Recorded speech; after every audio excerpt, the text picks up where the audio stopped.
Hey, long time no yoga. Well, I'm here now, so don't hold it against me. Yeah, welcome. Welcome back. Welcome if you're new here. I'm Jess, and I would like to bring to you a series that I'm going to call Yoga for My Students. And that is because I have a number of wonderful, long-time, beloved students that would like a little assistance with their home practices. And I would like a little practice putting my face and my teaching online again. You know, I went on YouTube a few years ago with positive intentions, and life took me in a different direction, but also I actively chose not to continue making content because, I don't know, I got scared. So I'm working through that. And one of the best ways for me to work through that is to have a project, a tangible thing and way that I can help others. In this case, it is to provide short little yoga sessions for my already existing real life students based upon their direct requests.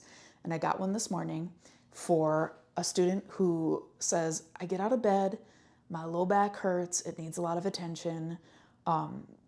Could you come up with a short practice that would feel good getting out of bed? And as we were kind of talking it over, we realized that this student has some limitations physically that would make certain postures challenging. So I'm going to present to you a really short low back series that I'm hoping most bodies can do, most anybody. I really want to invite people of all shapes and sizes and genders to practice if they want to. So I don't want to exclude anyone. So I'll do my best to offer a couple of different options here, but I'll keep it pretty simple. So say you are getting out of bed, right? You're getting out of bed, or maybe you slept on the couch. If you're getting up, I'm going to grab this chair, and maybe this chair, this could be the bed, or maybe it's just a chair. So when you're getting out of bed and you got a low back thing, perhaps you turn toward the nearest furniture. It's the bed, maybe in this case it's the chair. Just hold on to it. You can do this seated. You don't have to be standing. So you could be in a chair, behind a chair.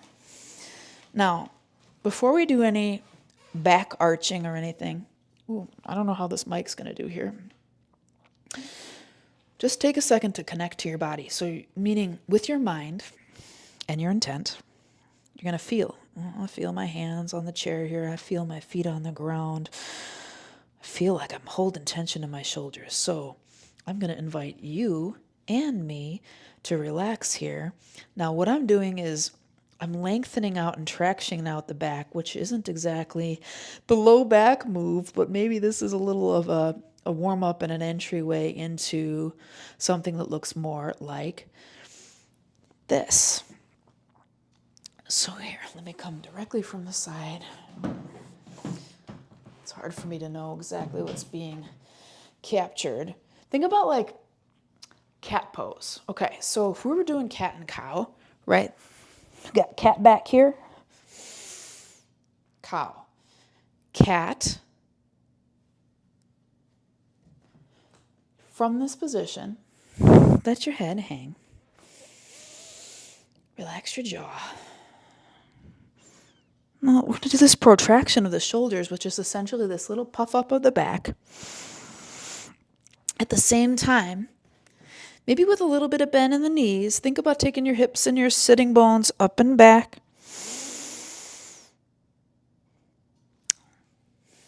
How are we doing? Okay. This is an option. As is using a wall. As is. So we're getting out of bed. We got something going on with our lower back. I have this towel out for a reason. Classic child's pose. I personally enjoy for lower back. There can be some barriers to child's pose. Child's pose requires a number of things. It requires flexion in the hips, so your ability to like bend into them. And it requires knees that are not so sensitive to the ground. So I grab myself a towel so that I have a little protection for my knees. I'm going to demonstrate a couple different variations of child's pose because a lot of them are quite appropriate for the back. However, if you've got belly weight, knee stuff, or you are not super flexible, like you can sit on your heels like I'm doing right now, do not stress, don't worry. Classically, they teach you to do child's pose with your knees together. I say that for most bodies of people that I work with, that's not really possible or sustainable. So what I would suggest is making space for yourself with your knees about hip width apart. We don't want them much wider or we'll be doing a different pose, right? So child's pose and poses that might maybe kind of lengthen out that low back space, more like a rounded shape. When we take our knees really wide and we do a similar thing, we're creating a different shape with the back. That, by the way, might also still help the low back. However, we're going to try a child's pose here. So I've got cushiony knees, about hip width apart. Now, oftentimes when people want to do child's pose and they got nice tight hips, what will happen is that it'll be hard to walk your hands out into the child's pose. This is an extended child's pose with these arms. It'll be hard to extend your child's pose without lifting your bum off of your heels. But one of the most important parts of child's pose is to keep the hips low so that you can create this rounded shape. So when I'm doing child's pose, I'm going to keep my knees about this distance, hip distance, and I'm going to try to keep my belly and chest going over the tops of my thighs to the best of my ability, right? I'm just going to come down to here. When you're in child's pose, you want to create this like rounded shape. Maybe tuck your chin. Let your head go. Let your head be heavy. Now, as you can see, my head is just kind of hanging in space. Ideally, we would have some support. If I could come all the way to the ground will be my support. If I'm not quite there yet this morning, maybe I stack one or both hands, maybe one or both fists. You can be creative. If you have a block, stack of books. Either way, rest your head and just breathe with intention to breathe into like the back of your body. Breathing in, breathing out all the way, as if we're kind of filling up that back space.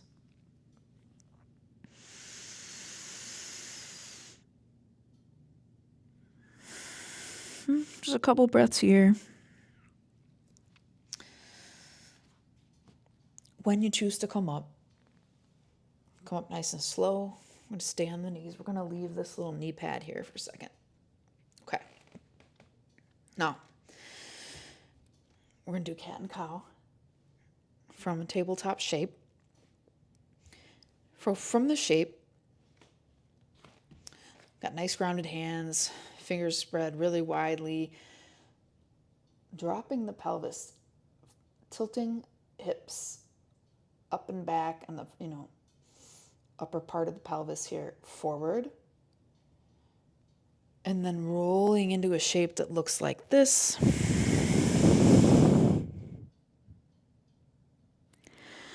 These two shapes are connected by the breath. So if we were doing them in in a regular yoga class, which I suppose this is, we would exhale into our cat shape and inhale into our cow shape. I wouldn't worry too much about whether it's an inhale or an exhale as far as if you're just learning this. With each movement, like you don't have to be so specific as this is the exhale part, this is the inhale part. Typically they are taught that way in yoga classes, but what's more important than that is one breath, one movement. One breath, one movement. Okay, so these are two postures that you can use for your low back. The thing we did with the chair, which was kind of like cat back holding chair, right? This shape. Even this I can feel in my low back right now, up on my knees. So we can do the cat back with the chair. We can do a child's pose, which in a chair, let me show that as well. In a chair, a child's pose is going to look like this.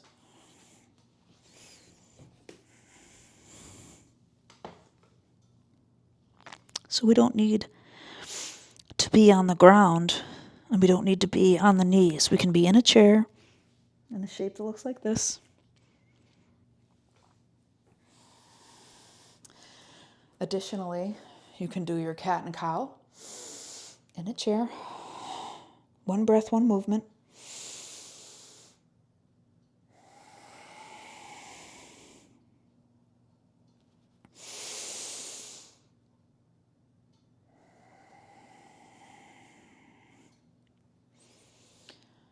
And just pause.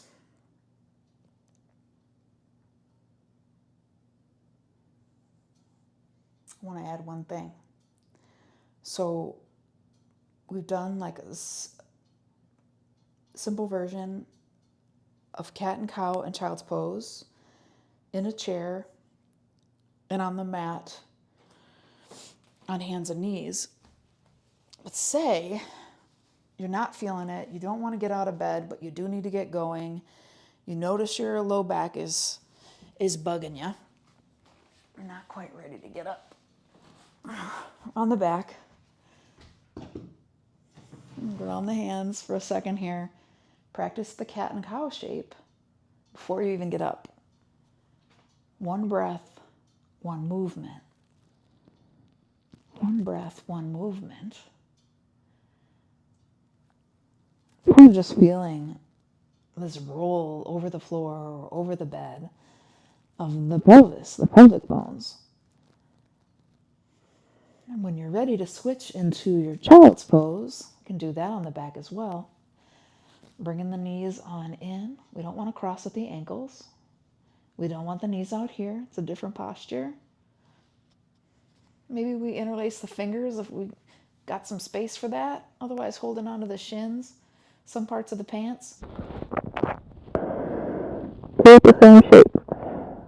Head kind of comes up in this one. It doesn't really have to. So I just instinctively started moving as if it would feel good, and I was right. So I recommend that as well. Generally speaking, just some simple movement. To sort of start to say hello to the body and be present in it can be incredibly helpful, right?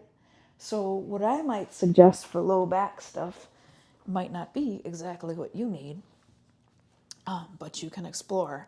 And I really think that any kind of like child's pose or cat back, where we're kind of rounding into that shape,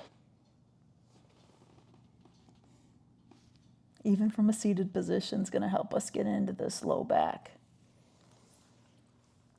Okay, it was just two poses. Give it a try. Feel free to leave any questions in the comments. Also, feel free to leave a little mini class request. Like if something's bugging you physically, make a request. I also welcome mental, emotional requests. If something is bothering you mentally, make a request. Could be related to, just things like anxiety, or maybe even sort of the opposite end of that spectrum in terms of sadness and depression. Like there's different that's a new word, mental and physical conditions that can be addressed with yoga in different ways, right? So feel free to make the requests you choose. If it's not something I know about or haven't practiced myself, I will not teach on it. But if it is, I will. Okay, thank you for joining me today. I hope that was somewhat helpful. I feel like it was pretty basic and simple, but these movements, child's pose in different positions, and cat and cow, can be beneficial for helping to wake up the lower back. I hope to see you next time.